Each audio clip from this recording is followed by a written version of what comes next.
صاحب کوكب الدری و صاحب اللواء الحمد ثم الصلاة والسلام علی اولادہ الطیبین الطاہرین المعصومین المظلومین المنتجبین المہدیین ولعن اللہ تعالی علی قوم الظالمین الکافرین المنافقین المتکبرین اما بعد فقد قال حق سبحانہ تعالی فی کتابہ المجید وفرقان الحمید وهو اصدق الصادقین وقولہ الحق بسم اللہ الرحمن الرحیم قل الحمد للہ الذی لم یتخذ ولدا ولم یکن له شریکا فی الملک ولم یکن له ولی من الذل وکبرہ تکبیرا اللہم صلی علی محمد وعلی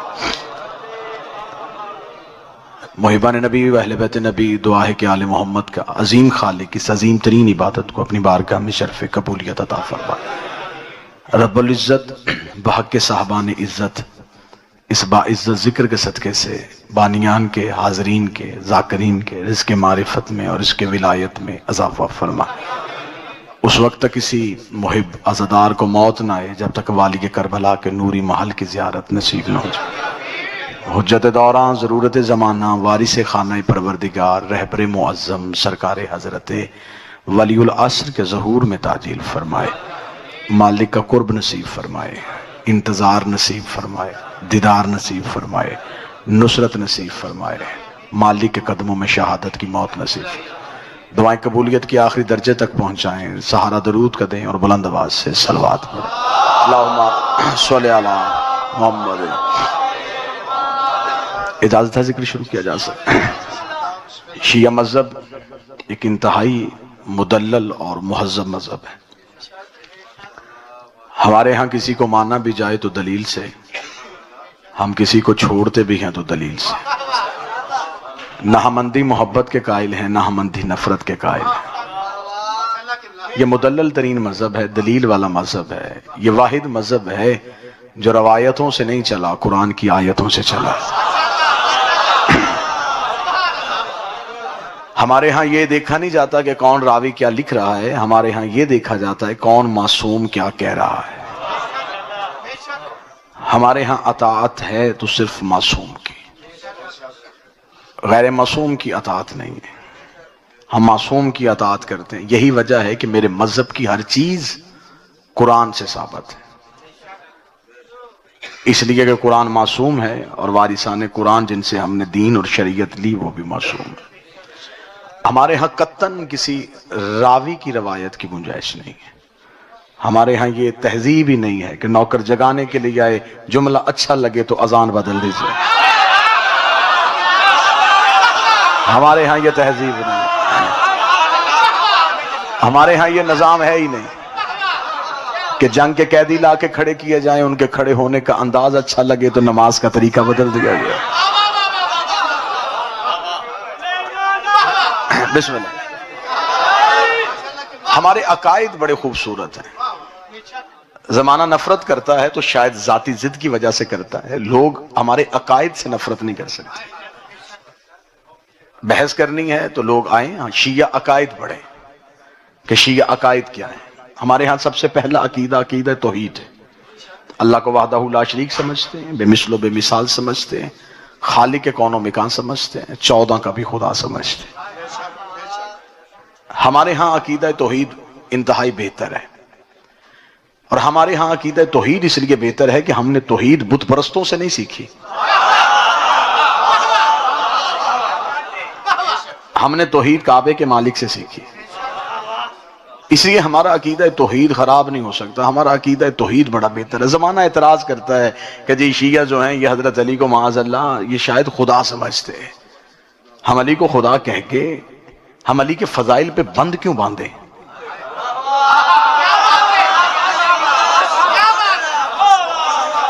علی رستہ ہے خدا تک جانے کا، ولایت علی وہ گلی ہے جو ہمیں توحید تک پہنچاتی۔ ہمارا عقیدہ توحید بڑا بہتر ہے۔ ہم نے توحید جاہلوں سے نہیں سیکھی، مالکوں سے سیکھی۔ التوحید شیخ صدوق، مذہب شیعہ کی موت پر کتاب۔ صادق بادشاہ سے کہ بندے نے پوچھا، اسے کہا مولا اللہ کسے کہتے ہیں؟ امام نے فرمایا کس کا، تمہارا یا ہمارا؟ جو بول سکے وہ زحمت فرمائے گا سر۔ کس کا؟ تمہارا یا ہمارا؟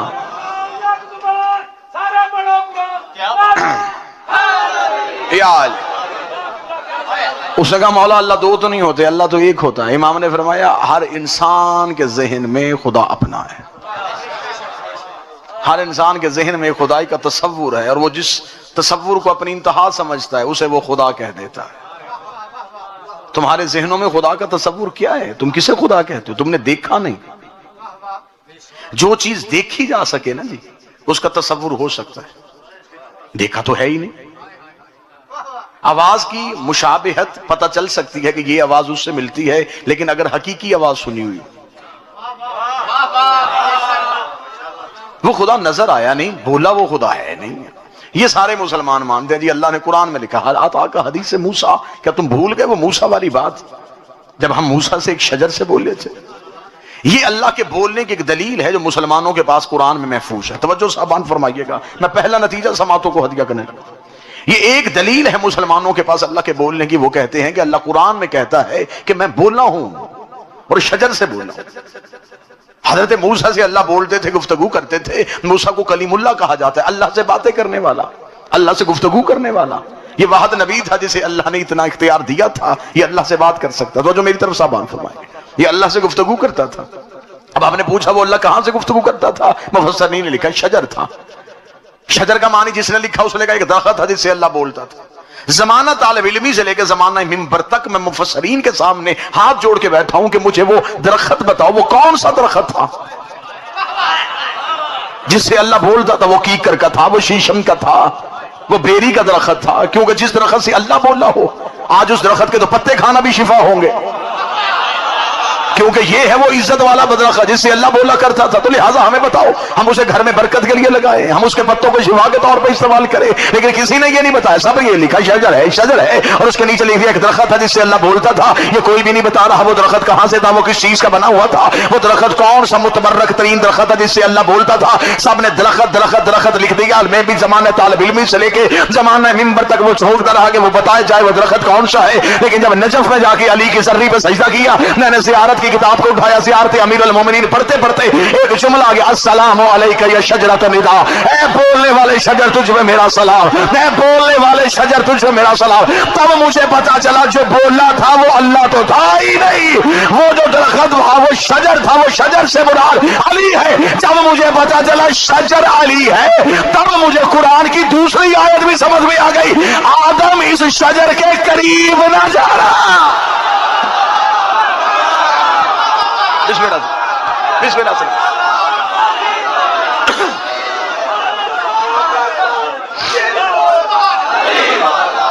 بسم اللہ۔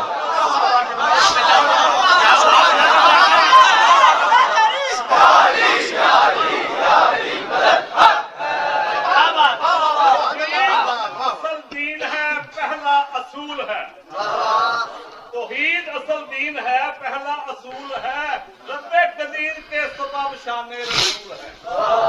گھر دل میں ہے حسین ابن علی تو قائم تیرا ایمان، ورنہ نماز روزہ بھی سب کچھ فضول ہے۔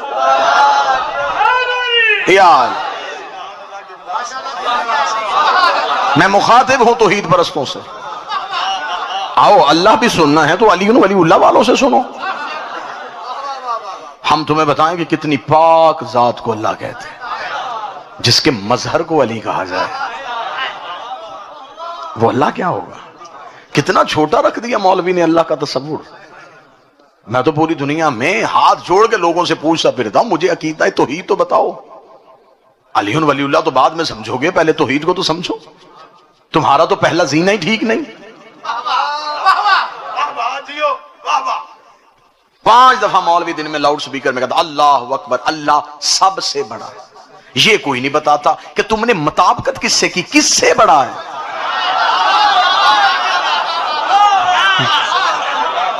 بھائی سب سے بڑا ہے، کس چیز سے تم نے تولا، کس سے، کس چیز سے بڑا ہے؟ کہہ دیتے اللہ بڑا ہے، تم نے کہا نہیں سب سے بڑا ہے۔ وہ سب کون ہے؟ ہم اکثر مہمان ہیں، جگہوں پہ جاتے ہیں، لوگ تعارف کرواتے ہیں کہ سرکار یہ ہمارا بڑا بیٹا ہے۔ یہ بڑا کہنا اس بات کی دلیل ہے اس گھر میں کوئی چھوٹا بھی ہے۔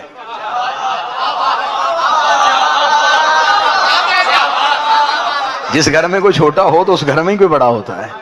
تو جس گھر میں کوئی چھوٹا ہو ہی نا وہ کہتا ہے یہ ہمارا بیٹا ہے. کتنے بیٹے ہیں جی؟ ایک ہی بیٹا ہے. یہ جو کہا تم نے سب سے بڑا ہے، کس سے بڑا ہے؟ کس چیز سے بڑا ہے؟ تم نے اس کا مطلب ہے تمہارے ذہن میں پہلے تصور خدا کا تھا، پھر تم نے کسی چیز سے تولا. جو تصور میں آ جائے وہ تو اللہ ہوتا ہی نہیں. پھر اس کا مطلب ہے مشرک تو ہو گیا. میں کہتا ہوں یہ جو گھر ہے، یہ جو صحن ہے، میں یہ کہہ سکتا ہوں یہ 7 والے گھر سے بڑا ہے. اس کا مطلب وہ گھر بھی میں نے دیکھا ہے، یہ بھی دیکھا ہے. پھر میں نے فیصلہ کیا نہیں وہ چھوٹا ہے یہ بڑا ہے. اس کا مطلب ہے کہ میں نے دونوں کو دیکھا ہوا ہے. تم نے کہہ دیا سب سے بڑا ہے. کس چیز سے بڑا ہے؟ اب میں اگر اس کا ایک اور مثال دوں، میں کہوں یہ جو گھر ہے یہ میری انگوٹھی سے بڑا ہے. ہر صاحب عقل سوچنے میں مجبور ہو جائے گا کہ انگوٹھی کا گھر سے تقابل کیسا؟ کہاں انگوٹھی کہاں گھر؟ تو بتا تو نے کس سے تقابل کیا؟ اللہ کا. زمینوں سے بڑا ہے، آسمانوں سے بڑا ہے. تیرے پاس سب سے بڑی بلندی کو پہاڑ کہتے ہیں، پہاڑوں سے بڑا ہے، سمندروں سے بڑا ہے. پھر اس کا مطلب ہے تو مخلوق سے خالق کا تقابل کیسے کر رہا ہے؟ کس چیز سے بڑا ہے؟ تیرا اللہ اکبر کہنا بنتا ہی نہیں. ہم کہہ سکتے ہیں اللہ اکبر اور ہمارے پاس دلیل ہے. ہم کہتے ہیں اللہ سب سے بڑا ہے. جب علی سر سجدے میں رکھتا ہے پھر ہم کہتے ہیں اللہ اکبر.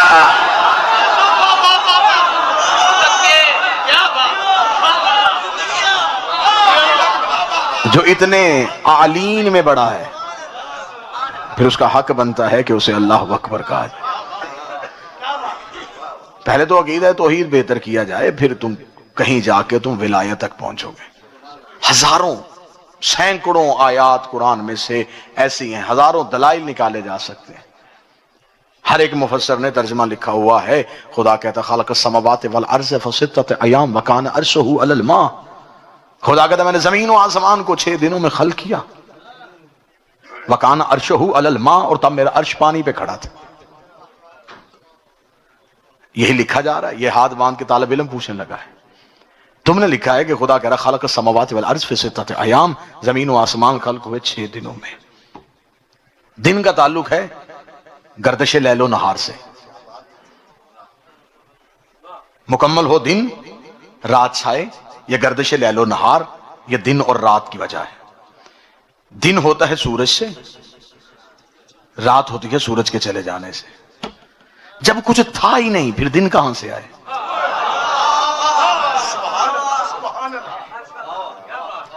بھئی جب زمین ہی نہیں تھی، آسمان ہی نہیں تھا، کچھ تھا ہی نہیں تو پھر دن کہاں سے آئے؟ تو جب کائنات میں کچھ تھا ہی نہیں تو پھر گنتی کہاں سے آئی؟ 6 دن. وکان عرشہ علی الماء، اور میرا عرش پانی پہ کھڑا تھا. یہ کون سا پانی تھا جس نے عرش کو اٹھایا ہوا تھا؟ جب زمین تھی نہیں پانی کہاں سے آیا؟ جب عرش تھا ہی نہیں، آسمان تھا ہی نہیں، پھر پانی کہاں سے آیا؟ اس کا مطلب ہے کہ اب مولوی کی آنکھیں بند ہیں. اس نے ترجمہ کیا ہے قرآن کا گرامر کے اعتبار سے. آئیے دہلیز معصوم پہ جاتے ہیں. بادشاہ سے پوچھا کہ مولا یہ کون سا عرش ہے جو پانی پہ کھڑا تھا؟ امام فرماتے الماء سے مراد پانی نہیں، الماء سے مراد ہے آل محمد. تو مولا عرش سے مراد کیا ہے؟ فرمایا عرش سے مراد تمہارے ذہنوں میں جو سب سے اونچائی ہو اسے تم عرش کہتے ہو. عرش سے مراد ہے علم توحید. خدا کہہ رہا جب کائنات میں کچھ نہیں تھا میرا علم آل محمد نے اٹھایا ہوا تھا.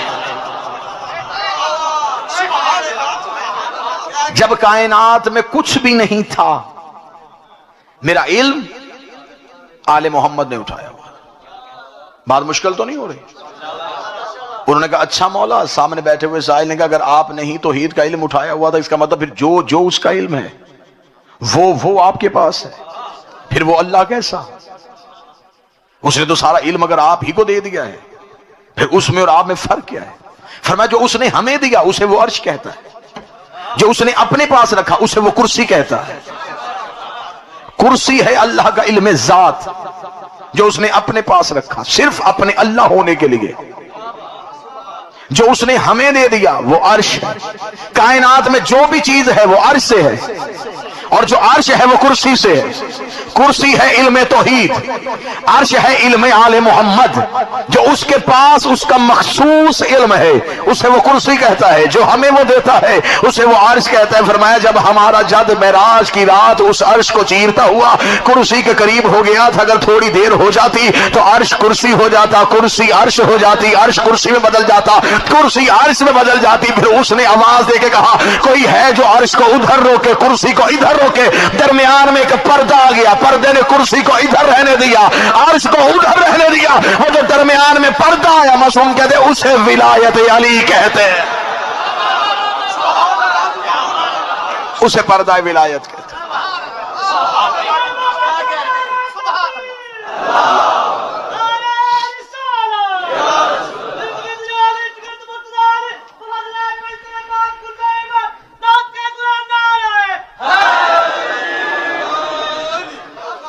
بڑا مشکل ترین ٹاپک ہے عقیدہ توحید۔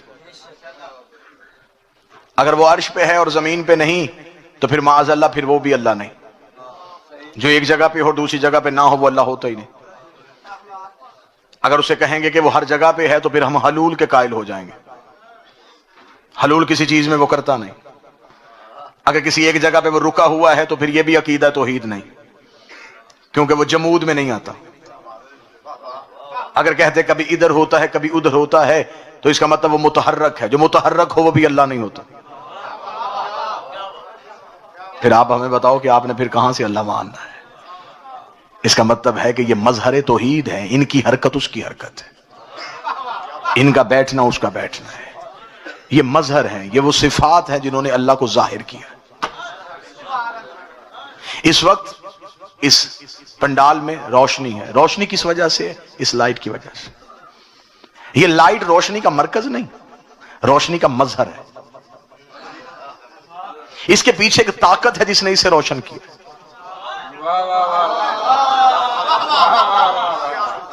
اس سے زیادہ آسان مثال میرا خیال ہے نوجوانوں کو دینے کے لیے، یہ اس وقت لائٹ روشن ہے تو کسی ایک طاقت کی وجہ سے۔ یہ مرکز روشنی نہیں، یہ مظہر روشنی ہے۔ اس کے پیچھے ایک طاقت ہے جو آ رہی ہے جس نے اسے روشن کیا ہے، اور وہ نظر نہیں آ رہی۔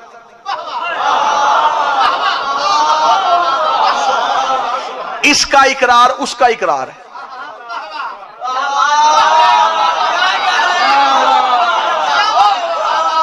دکھائی یہ دے رہی ہے، منوا وہ رہی ہے۔ دکھنے میں یہ ہے، حقیقت وہ ہے۔ یہ یہاں نظر آ رہی، اب ہدایت اس سے ہے، فائدہ یہ دے رہی ہے، دے اس کی وجہ سے رہی ہے۔ ابھی تھوڑی دیر کے بعد یہاں گھپ اندھیرا ہو جائے، کوئی نہیں پوچھے گا کہیں لائٹ ٹوٹ تو نہیں گئی، ہر کوئی کہے گا بجلی چلی گئی۔ اس کا مطلب ہے کہ اگر مظہر خاموش ہو جائے تو مظہر کی خاموشی نہیں ہے، اس کا مطلب ہے کہ مرکز سے ہٹ گیا ہے، مظہر سے ہٹ گیا تو مرکز سے ہٹ گیا۔ یہ ہاتھ باندھ کے سیالکوٹ میں کہہ رہا ہوں، علی اللہ کا مظہر ہے۔ علی کو جہاں سے نکالنا سوچ کے نکالنا، جہاں سے علی چلا جائے وہاں سے اللہ چلا جاتا۔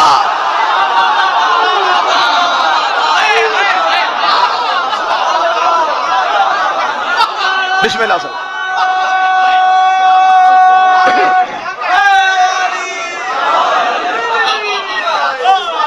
بسم اللہ سر۔ علی مظہر توحید ہے، علی کا اقرار توحید کا اقرار ہے۔ وہ لٹریچر آیا ہے غیر کی طرف سے، ہماری حقیقی کتب تو ہم تک پہنچا ہی نہیں گئی۔ ہمارا سارا لٹریچر تو عربی زبان میں آج بھی کتب خانوں میں بند ہے، جو کلمی نسخے ہیں۔ آج بھی ایک کتاب جو عربی آتی ہے اس کا مارکیٹ میں ترجمہ کرنے کے لیے ہزاروں صعوبتوں سے گزرنا پڑتا ہے اس مترجم کو۔ ہم جس ملک میں رہ رہے ہیں، جس خطے میں رہ رہے ہیں، وہاں تو فضائل پہنچانے کی گنجائش ہی نہیں۔ فضائل کے انبار لگے ہوئے ہیں عرب کی کتابوں میں، لیکن وہ صرف کتابوں کی حد تک محدود ہیں۔ ہم نے اس دنیا میں اس معاشرے میں رہنے کے لیے، زمانے کے ساتھ چلنے کے لیے، ہم نے ان کے لٹریچر کو فالو کرنا شروع کر دیا۔ یہ باتیں بور تو نہیں کر رہی سرکار؟ بسم اللہ الرحمن الرحیم، شروع اللہ کے نام سے۔ شروع کس لفظ کا ترجمہ ہے مجھے صرف اتنا بتایا جائے۔ با جو ہے وہ عربی زبان کا قانون ہے، جہاں جہاں چلے جاؤ گے عربی زبان کا قانون ہے۔ با دو کاموں کے لیے آتی ہے، استعانت کے لیے آتی ہے یا سبب کے لیے آتی ہے۔ اگر استعانت کے ساتھ ترجمہ کریں گے تو پھر ترجمہ یہ بنے گا، مدد ہے اللہ کے اسم سے، جو رحمان بھی ہے اور رحیم بھی ہے. اس کا مطلب ہے کہ اللہ کے اسم سے میں کہوں گا کہ ابھی آپ کے سامنے پڑھے گا وہ جو آصف کا نام ہے، تو آصف تو خود اسم ہے. جب ہم نے کہہ دیا اللہ کا اسم، اس کا مطلب ہے کہ اللہ کے ساتھ اسم کوئی اور ہے. سب اسم ربک الاعلی، تسبیح کر اپنے رب کے اسم کی جو اعلیٰ ہے. اصل اسم جو ہے یہ وہ معارف ہے جو ہمیں توحید تک پہنچائے گا. بڑا یہ میرا تو کم از کم میرا بڑا پسندیدہ موضوع ہے، لیکن یہ خشک ہے لیکن ہے بڑا اچھا کہ توحید تک تو پہنچے ہم. توحید تک تو ہماری رسائی ہو. کہاں بیٹھے ہوئے ہیں، کہاں ٹامک ٹوئیاں مار رہا ہے مسلمان. اللہ کو نہیں مانتے، اللہ کو نہیں مانتے. تو پہلے بتا تم نے اللہ کو منوانا کیا ہے؟ اللہ کو تو ہم مان رہے ہیں، لیکن اللہ کی ذات تک رسائی کے لیے کیسے جانا ہے؟ اس کا مطلب اس مظہر کو ماننا پڑے گا جو مظہر ہمیں اس تک پہنچائے گا. اور اس مظہر نے ہمیں اپنی ذات تک ایسے روک لیا، اس نے کہا جب تم مجھ تک ہی نہیں پہنچ سکے.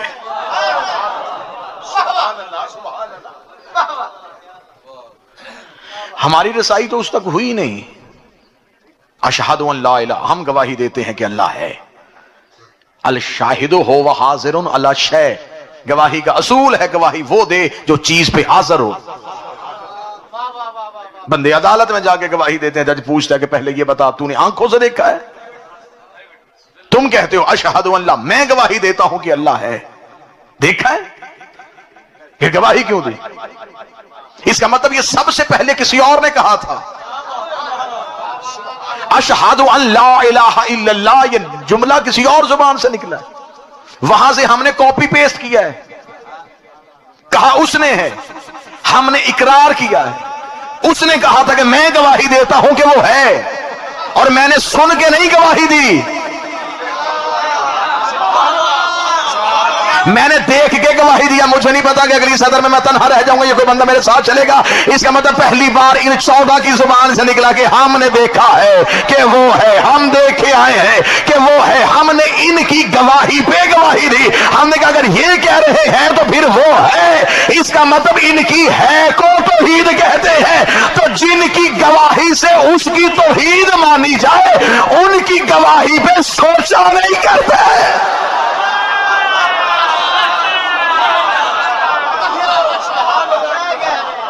ان کی گواہی کی وجہ سے تو آپ نے توحید کی گواہی دی.